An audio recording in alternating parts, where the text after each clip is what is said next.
yeah? Because we don't speak English, we feel that we can't communicate with others and tell people what is our problem. And then, a lot of the times, the person that's committing the abuse will tell you no one will believe you. And they can give you examples of nobody believing you, because you could have mentioned it to somebody and they went, no, every time I see your husband, he's a nice man. And that shuts you down. And that reinforces what that person says, that no one will believe you. So that is another barrier. Also, where will I live? I've got my family, I've got my children. If I was to separate, where would I live? And then the other thing is, I have no money.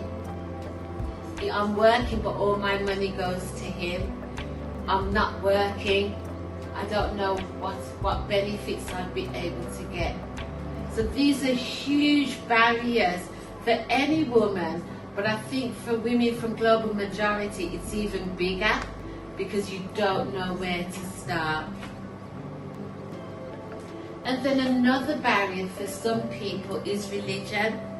At Wakes, we don't advocate that you need to leave your partner unless you are not safe. If there's a threat that you're going to be seriously harmed, then we will talk to you about going somewhere safe.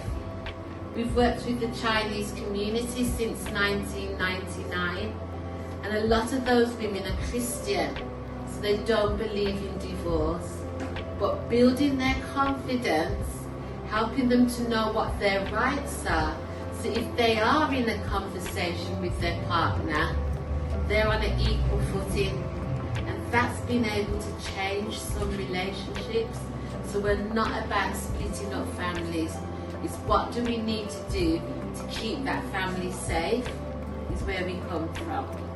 So I've picked some religious texts from the Quran that teaches us about marriage, because there's a perception out there that the faith is very male and it's very controlling for women. But I was really excited when I saw what the Quran actually says about marriage. Yes? So one of the things it teaches, that it is described as a relationship of love and mercy. I see that as give and take, not one person having control over the other. Yeah, it's about balance. Yeah? And it says live with them in kindness. So we come from a kind perspective, and if we're not receiving kindness, then we know something is wrong. And it also says do not harm women or treat them unjustly when keeping or divorcing them.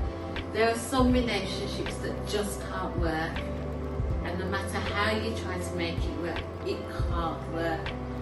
And then we have something then called post-domestic abuse, where the partner might start following the person, posting pictures on Instagram of people in, awkward situations. Yeah? But the Quran teaches that we should treat people justly, even when we're in that situation. And I just flagged that up because these are all parts of domestic abuse. Yeah? If you're feeling that any of that thing is happening. Right, some time for questions. We're actually quite near the end, Maria. So,